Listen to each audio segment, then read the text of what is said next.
Hi there, welcome back to my channel. My name is Molly, I'm the maker behind Lefty Knits, and today I'll be sharing all the things that I've been up to in the last couple weeks in a typical podcast episode. So I actually don't have any acquisitions today, which is very exciting for me as I'm trying to stash down, but I'll be talking about generally how I've been doing getting things out of my stash in the last month or so. So before we get started, I am wearing the Friday Slipover V-neck by Petite Knit. I made this in Lana Grossa Cool Wool lace, held double, and held with a strand of Lana Grossa's silk hair. I finished this probably about 2 years ago. It had to have been a while ago because I hadn't moved in with my boyfriend yet. It's probably been like 2 years. I really like it. I think it was my first time holding mohair with another yarn, like my first time using mohair at all. It's super soft. I think it looks pretty nice. I was really excited to knit this and I think it looks pretty good, but I struggle to know how to wear slipovers. Like, maybe part of it is the color. I mean, this is a relatively versatile color in my wardrobe. Like, I do wear a lot of black. A different color maybe would have been more versatile. Overall, I'm not, like, I don't wear that many button downs, which I guess maybe this would look good with. Or maybe that would be better with a higher neck one.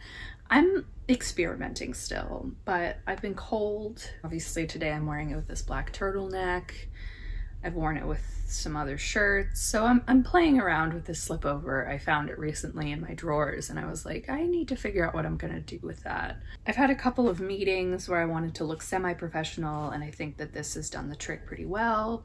So on the whole, since the slipover is now returned to the forefront of my mind, I think I'll be trying to figure out how to work it into my wardrobe a little bit more. I think from there, I'll just jump into the things that I've been working on. So grab a cup of something, grab your knitting, your crochet, whatever you're up to, and let's get to what I'm working on. So my first and only finished-ish object is this Botanic Shawl by Stephen West. And it's not totally finished. As you can see, there's lots of ends sticking out of it. But it's close. It's close enough. Oh, this is the back that I've been showing you. It's close enough. This is knit with Valley Yarn Charlemont is the natural color, and Knit Pick Stroll Gradient in Prickly Pear. And when I showed it to you last week, I had literally maybe done like 10 rows at this end. So it's like a big triangle shawl. It's not, I guess mine isn't that big. You cast on at the small corner over here and you just knit, you know, a bunch of repeats of this like stripy pattern, and then you get over here and you knit a border on the end and finish with an I-cord bind off. I found this to be an absolute delight to knit. I went through it so quickly, given that this was, you know, like 800 plus yards of yarn, maybe not that many more in the end. I think the pattern was written to be like 12 or 1400 yards. So probably about 2 skeins of each color, or like a skein and a half of each color. But I only had 1 skein of each. And I figured I would just knit until one of them ran out, basically, which is more or less what I did. So I have this much left of this contrast color, the Knit Pick Stroll.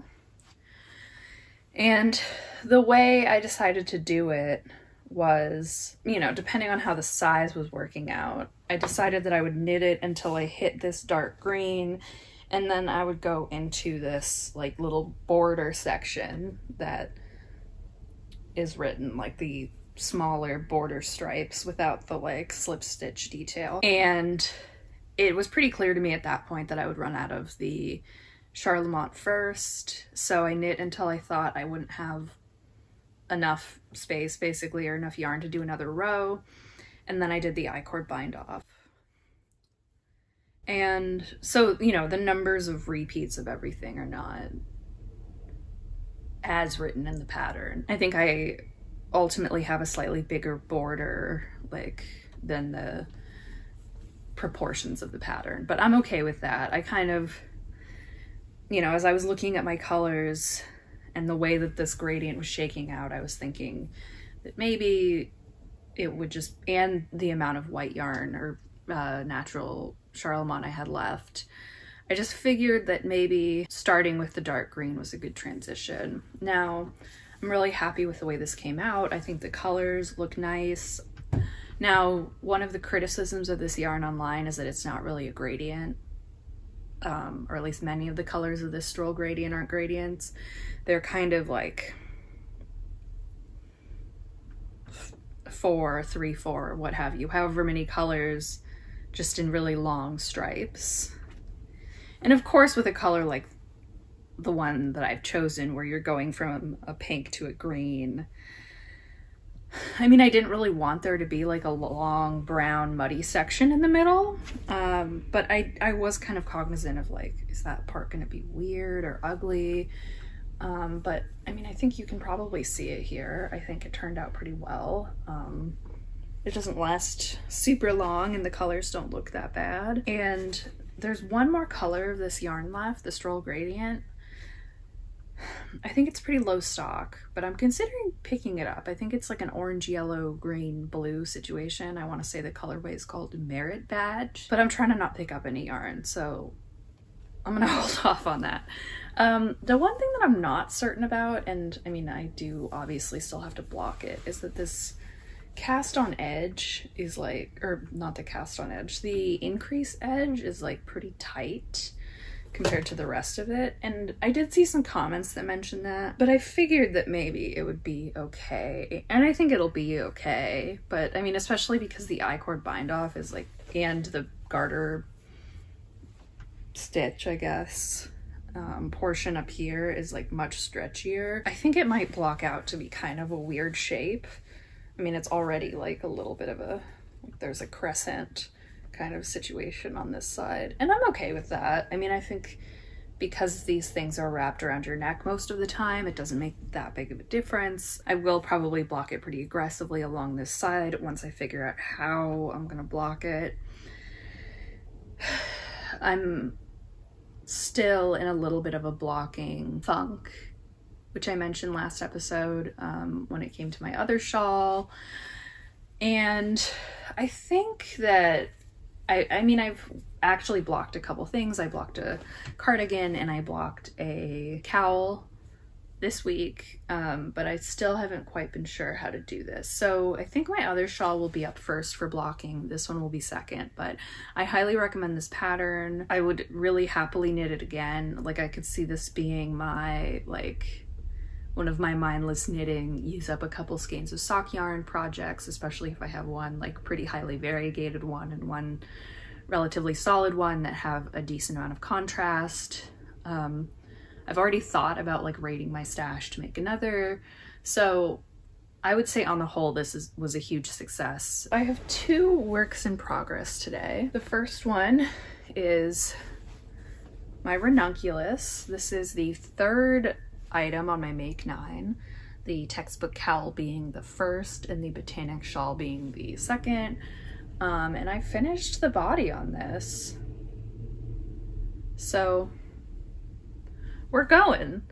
I knit this with Woolly Knit British Wool 4-ply in the colorway Pine Forest Green that I got in a cone and caked up, which has been honestly pretty annoying to work with. And I have Lana Grossa Petrol in the Lana Grossa Silk Hair in the colorway Petrol. So the problem with these cakes is just that I wound them on my ball winder off of the cone, and the cone, I think the real problem really was just that the cone was kind of like flipping all over the place, so it wasn't distributing the yarn super well around the cake. And the middle of each of these cakes was like super messed up it's hard to, like, just really tangled. It would get tangled with yarn on the outside, etc. So even though these are cakes and I would prefer to do a center pole ball, at a certain point with both of these I got really pissed off with the center poles that I had going, so I switched to outside poles, I guess. And I'm a little bit worried about like the yarn situation on the inside of these, because they were pretty tangled when I just decided to clip my yarn and stuff the end back in. So I might have some bad shit waiting for me in the middle of this, but I might not even really need to get into this during the project. Like, I might not reach the middle of either of these. It's hard for me to say. I don't think this has used that much yarn. I think I have like 200 or 300 yards of, probably like 300 yards of this yarn left. It was a 300 grams. It was a 500 gram cone. So I have a good amount of yarn left. I've used 2 whole balls of the Lana Grossa silk hair, and I just started to get into this 3rd one when I cast off, and I have 1 more. So I should have plenty of yarn for this. I think I'm probably going to try to make long sleeves. But just to go back to this pattern, it's a very popular one. I made some modifications kind of based on my own preferences and the sweaters I've knit before, and some of the project pages on Ravelry where people talked about what they did. There's instructions in the pattern for more of like a bigger boat neck and a smaller neck, and I think the bigger one is just some semi-special form of cast-on that I honestly didn't even bother to look up, and the tight one is like a tubular cast-on of some kind. Now, I didn't do either of those. I just did like a twisted German cast-on, but I did use needles 2 US sizes smaller than the needles I used for the body, which were size 7. So I used size 5 needles for the neckline and the ribbing at the neck, and also for the bottom cuff or waistband, I guess. Now, there's also short row shaping in the front and in the back in the main pattern, and I decided to forego the short row shaping in the front to keep the neckline a little bit higher. And I have tried it on, and it sits pretty much as a crew neck, I guess, which might change a little bit with blocking, which would be fine if it was a little bit looser. I did knit a gauge swatch for this, and I blocked it, I think before I even finished the Botanic shawl, because I wanted to be able to move on to it right away, which I'm really proud of myself for, because I don't really do that. This year I'm trying to be good with making swatches, because I've had a couple things that didn't turn out super great in terms of the sizing. So I swatched with size 8 needles, and it looked a little sloppy, I guess. I think that's something that I struggle with when it comes to really loose gauge projects, is that I just don't think I have the most even tension in general. And I think a lot of times when my stitches are loose and not like, you know, lined up together nicely in a tighter pattern, everything just looks a little bit messy. And I think my gauge was like 15 stitches an inch with a size 8, but I decided to go for a size smaller in needle. So I went with the US 7 for the body, and it still has a good amount of ease. Like, I tried this on a few times to decide on length. It's maybe a little longer than I would have chosen. I knit it 9 inches from the armhole before starting the ribbing, which I did for 2 inches, and that's less than the pattern. I want to say the length in the pattern of the body is like 15 inches or something. It's still maybe a little longer than I would like. Like, I have been wearing more dresses and stuff, and I'd like to have more sweaters that are cropped to be able to wear over stuff like that. But I think that when a sweater has as much ease as this does, and I think this is like 44 inches across or so on me, or not on me, 44 inches across, which is like 8 inches of positive ease on me. And I don't typically have that much ease. I think if I'd done some waist shaping or something, it would be a little different. But I think when something was really boxy and large and also super short, it feels like I guess it feels like I'm a little bit exposed or something. Like it's just, I feel like the cold gets in. And I mean, this is going to be a warm sweater, maybe warmer than I need given the climate I live in. Anyway, so I think having a little more length, making the sleeves long probably isn't a bad thing. I could probably wear this, especially since it's bigger, like over a t-shirt or something, and have that be kind of like the only 2 layers that I'm wearing on a day that's like 55 or 60 degrees Fahrenheit, I guess. I mean, I see why this pattern is really popular. It was super fun, or it has been super fun. I think I'll probably be modifying the sleeves some, because I think the sleeves are basically just written straight down in like 3/4 length, and I think I might want them to be long.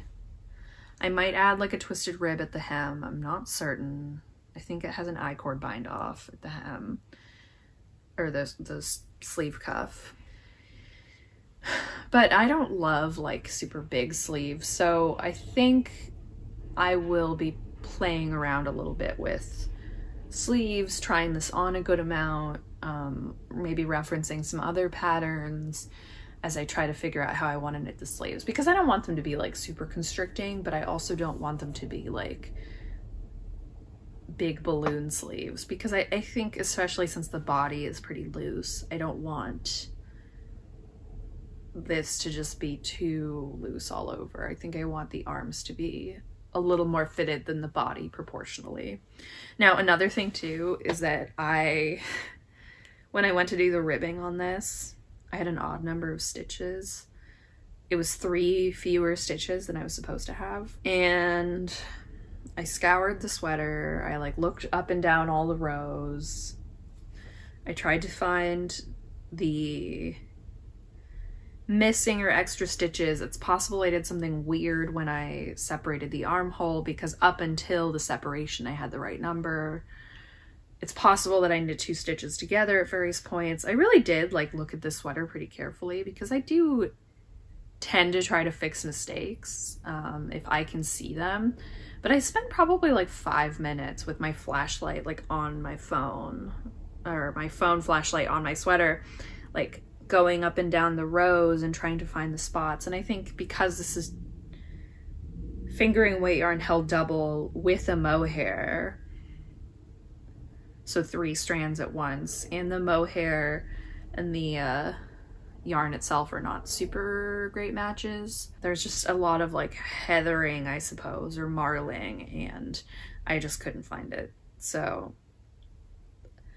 I knit 2 stitches together and I rolled with it. One thing I do want to note is that this is a size inclusive pattern now. I believe maybe before I was even really returned to knitting, this used to be like a 1 size only pattern, and now it has like multiple sizes, but the pattern is mostly the same up through the body. Like there's a circular yoke with like this pattern on it, and then after you finish that, you do some raglan increases. How many you do and how you separate them. There's like differences between the sizes, but I'm pretty certain, although, you know, I flew through the pattern, I'm pretty certain that there's no difference up through the raglan shaping part. I think if you are like, particularly if you're a larger size than one of the first like 2 or 3, I would say, you know, if you think you need more room for your neck or your shoulders, I do think that there's a chance that this pattern, while technically being size inclusive, might not fit every body super well. I think it'll fit mine well. I mean, I did do some modifications. I think with modifications, not even really hard ones, it can probably fit a lot of people, but I do acknowledge that there are people who probably don't really want to bother with that. So that's something to keep in mind if you are interested in this pattern. I would say that if Ravelry is accessible to you, there's a bunch of projects, but I would maybe try to see if there's anybody who's close to your size or looks like they have your body type, and see if they have any notes about modifications they made. I tried to make notes about the ones I made. That's just something that I would note if you're interested in making this pattern, is that maybe you would want to like think about and check out the projects and consider if the sizing will actually work for you. My last whip is a little bit of a palette cleanser. This is the Flax by Tin Can Knits, another very classic pattern. This is the 6 to 12 month size, and I'm knitting it in Bella Cash worsted. No, just Bella Cash. Universal Yarns Bella Cash, in the colorways Pistachio and Storm. I bought this yarn, which is a sport weight, intending to make my classmate's baby like probably a onesie, but something sport weight. This is a wool nylon cashmere blend yarn. It's machine washable, it's pretty soft, so I figured it was going to be a good baby friendly yarn, and I think it is. Now, I was knitting my boyfriend's brother's baby a onesie, which I did feature in some of my early videos. It was supposed to be a 6 month size. The baby's pretty big, and is like 5-ish months now, so I kind of gave up on that one. And I think I've kind of discovered that I just don't really love making fiddly baby knits at the very least. Like, I think for gift knitting, I kind of need to have a specific goal. And one thing that I like about baby items is that they're super quick. Classmate had her baby at the end of last year sometime, and I you know, told her I was knitting her something. I got her address, and I figured that the best way for me to use the yarn that I bought, I was planning on using this yarn and striping it with this in the onesie, or, you know, whatever I made, would be to hold it double. So I have been using the Storm for the neckline, the stripes, and the bottom, and the cuff on the sleeve, and the Pistachio for the rest. I did a very similar stripe pattern on a Flax I made for my boyfriend's brother's baby, that I'll put a picture in of. And yeah, I mean, I think after working on the Ranunculus for a while, I just wanted something, and I mean, the Ranunculus is going very fast, but I felt kind of inspired to cast on some baby projects, and that's what I did. I actually cast this on last night, and I finished the entire body and one sleeve before I went to bed. It's going very fast. I have a lot of baby items to knit. I think that gift knitting, while not as exciting to me because I am a selfish knitter, although I don't love that phrase, gift knitting is kind of motivating for me right now, just in the sense that, like, you know, I get to knit this up, I enjoy it, it's cute, I ship it off to my friend, and then it's their problem. And it won't be a problem to them. You know, like, I ship it off to them, and the yarn is out of my stash, and I don't have a garment made with it. And so, like, it's just getting things out of my space. I love the Flax for baby knits. I made it, I think the first Flax actually, at least the first Flax I finished, I think I cast on and frogged a baby Flax before, was the one for my boyfriend's brother's baby. It knits up very fast. It's just a very simple pattern. I didn't do the short row shaping or the like tighter neckline version of the Flax that's available. It's free. This is like an Aran weight 18 stitch per inch version. And oh, I omitted, there's like a garter panel on the sleeve that I've omitted in both the versions I made. But it's a great pattern. I mean, if you're looking for a first sweater, I mean, I think I would probably invest my time in learning to do short row shaping and maybe doing the like more structured, tighter neckline, the option 2 neckline if you're looking at the pattern. But if I were making, you know, a flax for an adult, I think for a baby, the flexibility of the neckline is maybe a good thing to get it over their heads. You really can't go wrong with it. It's easy. The instructions are very clear. It's free, which I think especially if you're new to sweater knitting or newer to knitting is probably very appealing to you. I know it was very appealing for me and remains very appealing. I should have the other sleeve done maybe tonight. This is my baby Flax. I think it's cute and I really like the colors together. Like I said, I don't have any acquisitions. I haven't like shown you my entire stash at any point, which as I've mentioned in previous videos would be very difficult to do just by the nature of how my yarn is set up. But I am trying to work from stash and get things out of my stash. So I figured maybe once a month in my podcast episodes, I would talk about kind of the state of my stash, or the yarn that I've used versus the yarn that I've gotten to put into my stash, which hopefully will remain low. I figured I'd just give you some totals. I have it on my computer over here, so I'll be looking at this a little bit. So I talked about the yarns I wanted out of my stash in 2023 in my last video, and I mentioned that I had these worsted weight cotton yarns, more suitable probably for things like home goods, that I wanted to get rid of. I also mentioned that I'm active in my local Facebook Buy Nothing group, so I put the 2 cones and the 2 cakes, which was a total of 1,000 grams of yarn, out there just to say if somebody wants these things, take it. Someone took it. So that right there was 1,000 grams of yarn out of my stash. I wasn't totally sure of the brands of the cones, but my guess is that that's somewhere in the neighborhood of 1,400 yards out of my stash. Each of the cones was 400 grams.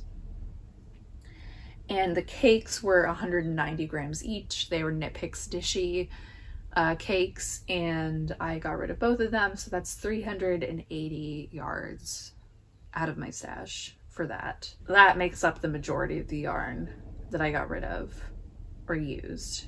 But I did use 512 yards besides that yarn. Some of them, those are projects that were coming over from December.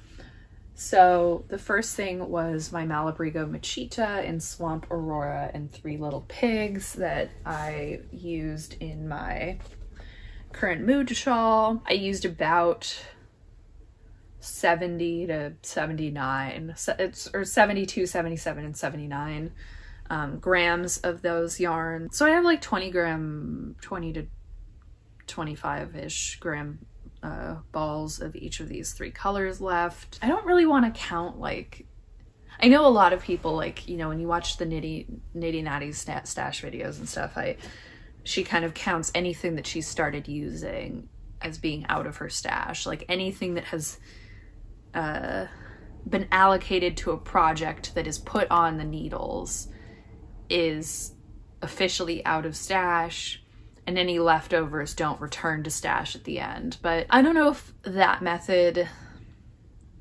feels like it'll work for me exactly, so I'm going off of like I have partial skeins here.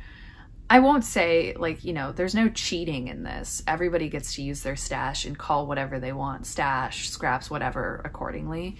I think if something's really small, I probably wouldn't count it as returning to stash, or maybe I would. Like, to me, my scraps feel like part of my stash and something that I tend to want to use. I do have a dedicated stash like box, but I'm trying not to put too much into it. And I'm trying to make sure that I'm looking through it regularly, because I don't want those things to become like out of sight, out of mind. Anyway, that's just kind of why I'm like talking in partial skeins. If you are somebody who prefers not to, like, that's totally fine. Now, that means each of those I used about 300 to 330 yards, so I have like 90 to 120 yards left of the Machita colorways, the 3 of them. I also knit the textbook cowl by Casey Herlihy, which was the first item of my Make 9 that I finished. I knit that with Cape Cod Yarns Mashpee, and I used all 100 grams of that skein. That was 180 yards. Next, I made this botanic shawl. This is the last thing that I made and the last thing that yarn went into, and I had like maybe 2 yards of the Charlemont left and 84 grams of the Knit Pick Stroll Gradient went into it, so that is, I have 73-ish yards left of this. On the whole, I used or got rid of 1,512 grams of yarn. That amounted to 3,741 yards like used or gifted. So I would say that that's pretty good. I haven't counted anything that has been like partially used. I'm kind of counting things at the end. But this month, you know, I'm working with mohair. I'm working with 2 strands of this British wool held together. I have a pair of socks on the needles that should be finished. I have this flax for the baby that should be finished. So I think I'm off to a good start when it comes to my February count. So that's all that I have for you today.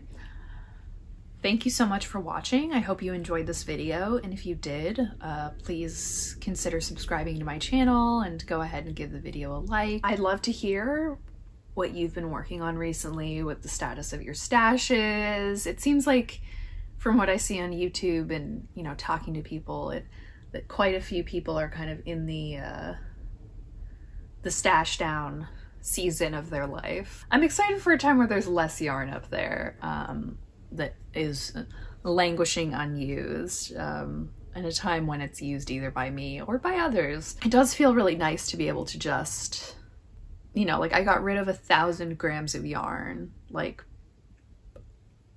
probably like 17 or 1,800, maybe close to 2,000 yards of yarn in like one fell swoop by just giving it away. And obviously, you know, I work on a budget. Being a grad student, I don't have a lot of disposable income. I've spent a lot of my disposable income on my yarn over the years, but just because I regret maybe buying some of these items doesn't mean that the money's going to come back to me.